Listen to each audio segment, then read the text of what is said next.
नमस्कार YouTube family, Facebook family. आज पुन्हा मी याच्यासाठी आली आहे की काल विलास पवार यांनी माझी भेट घेतली आणि ती अतिशय चुकीच्या प्रकारे घेतली. काल मी माझ्या शेजाऱ्यांच्या घरी बसलेले, त्यांचा जरा मोबाईलमध्ये प्रॉब्लेम झालेला, त्यांचा मोबाईल फॉर्मॅट झालेला, तर त्यांना मी पासवर्ड वगैरे टाकून देत होते. सो मी त्यांच्या इथे बसलेली, माझा फोन घरी होता, नाही तर मी त्यांचा व्हिडिओ बनवला असता. तर त्यांनी ते कामावरून वाटतं आले आणि ते घरी जात होते. घरी जाता जाता त्यांनी मला बघितलं, तर ते पाठी आले आणि मला मोठ्या आवाजाने ओरडायला लागले, "ओ मॅडम, काय चाललं आहे तुमचं? काय कसले यूट्यूबला व्हिडिओ वगैरे टाकताय तुम्ही?" म्हटलं, "कसले टाकले? मला ज्या गोष्टींचा त्रास होतो त्या गोष्टींचा व्हिडिओ टाकलाय.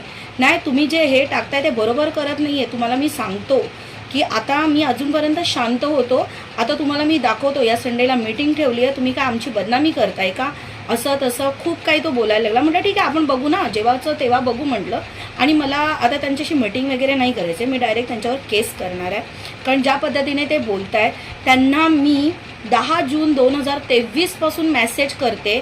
त्या लोकांनी मला एकाही गोष्टीची हेल्प केलेली नाही आहे. आणि मी विलास पवार, अजित जुळे, अजून बालाजी राणे ह्या लोकांची नावं ह्या गोष्टीसाठी घेतली, कारण जेव्हा मी फक्त किरण कदम याचं नाव घेत होते, तर ह्या लोकांनी सगळ्यांनी सोसायटी पूर्ण एकत्र होऊन त्या किरण कदमने असं सांगितलं की मला त्रास देत आहेत. नाही, तुम्हा आपल्या सोसायटीला बोलत आहेत. पण मी त्यावेळेला कोणालाही बोलत नव्हते.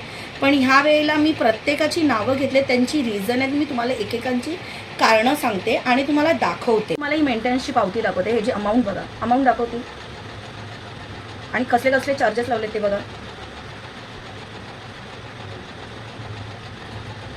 ठीक आहे, ही मेंटेनन्सची पावती आहे आत्ताची एप्रिल महिन्याची. आता मी तुम्हाला दाखवते 10 जून 2023ला कन्व्हेन्स डेट बॅलन्स पेमेंट. त्यावेळेला मी ह्या सोसायटीची खजिनदार होते. ठीक आहे, त्यावेळेला खजिनदार होते. हे तुम्ही बघा किती लोकांचं पेमेंट बॅलन्स होतं आणि ह्या लोकांना त्यांनी पेनल्टी लावली आहे का, मला हे बघायचं होतं. आणि मी त्यांना मेसेज केलेला की तुम्ही ह्या लोकांना पेनल्टी लावलेत का. त्यानंतर मी त्यांना मेसेज केलेला 7 ऑक्टोबर 2025.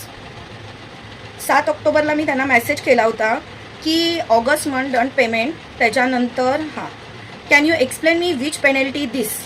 हा बघा मेसेज.